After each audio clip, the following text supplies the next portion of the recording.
ગુજરાત સરકાર અનામતને લઈને મોટા ફેરફારો કરવા જઈ રહી છે।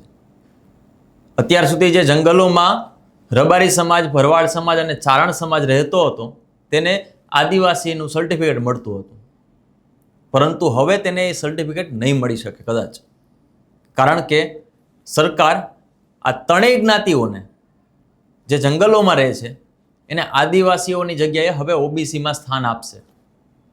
શું છે સમગ્ર મામલો અને તેનાથી ફાયદો નુકસાન કેવી રીતના થશે એના વિશે ચર્ચા કરીશું। નમસ્કાર, હું સમ્રાટ અને તમે જોઈ રહ્યા છો ચક્રવાત।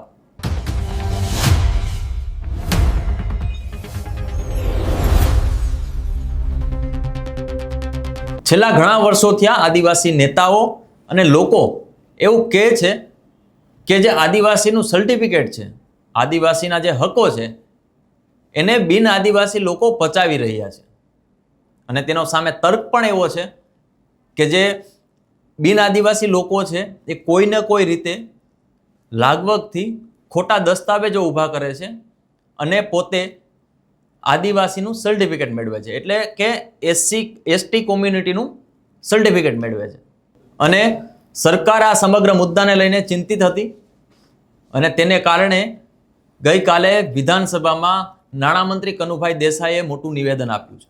તેમણે એવું કહ્યું કે ગીર, બરડા અને આલેચના જંગલો વિસ્તારમાં વસતા માલધારીઓને અત્યાર સુધી એસટીનો દરજ્જો મળતો હતો, પરંતુ લાંબા સમયથી ચાલી રહેલા વિવાદો અને વહીવટી ગૂંચવણોને કારણે હવે આ જ્ઞાતિઓને એસટી યાદીમાંથી બહાર કાઢવાની પ્રક્રિયા શરૂ કરવામાં આવી છે।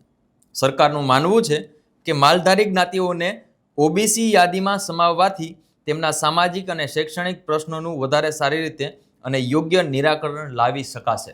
હવે પ્રશ્ન એ ઊભો થાય છે કે કનુભાઈ દેસાઈ અને ગુજરાત સરકારે તૈયારી કરી લીધી છે કે જે આ જંગલોમાં રહેતા જે ચારણ, ભરવાડ અને રબારી સમાજ છે એને એસટીમાંથી કાઢીને ઓબીસીમાં નાખવામાં આવશે, પરંતુ આજે પણ અત્યાર સુધી એમને એસટીના લાભ મળતા હતા, આદિવાસી સમાજના લાભ મળતા હતા, આ ત્રણ જ્ઞાતિઓને જે પ્રાથમિક સુવિધાઓ છે એ પણ નથી મળતી, માત્ર આ કાગળો ઉપર જ એમને લાભો મળતા હતા।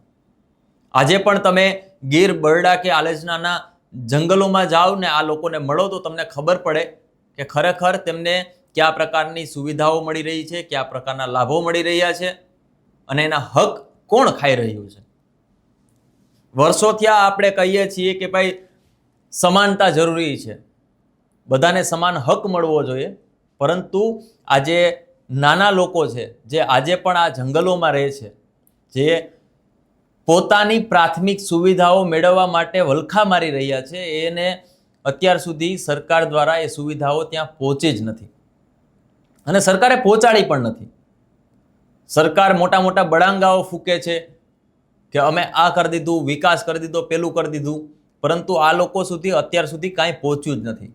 એની ઘરે કદાચ ને ગીરના જંગલોમાં જે આ ચારણો, ભરવાડો, આ રબારી સમાજના લોકો રહે છે એને કદાચ ને એક દિવાલ પણ બનાવી હોય ને તો સરકારની પરમિશન લેવી પડે એમ છે। આજે ત્યાંના જે બાળકો છે એને સીમ શાળાઓ નસીબ નથી, 10-10, 15-15 કિલોમીટર સુધી તેને ચાલીને જવું પડે છે। ઘણી વખત જે જીવલેણ પ્રાણીઓ છે એ પણ એના ઉપર હુમલો કરતા હોય છે, એવી પણ ઘટનાઓ સામે આવી છે। ત્યારે કહેવાતો નાનો સમાજ, આમ ગુજરાતમાં રબારી, ચારણ અને ભરવાડ સમાજ મોટો છે, પરંતુ આ જંગલોમાં જે આ ત્રણેય સમાજ રહે છે એ ખૂબ નાનો છે, એટલા માટે સરકાર એને સાંભળશે નહીં।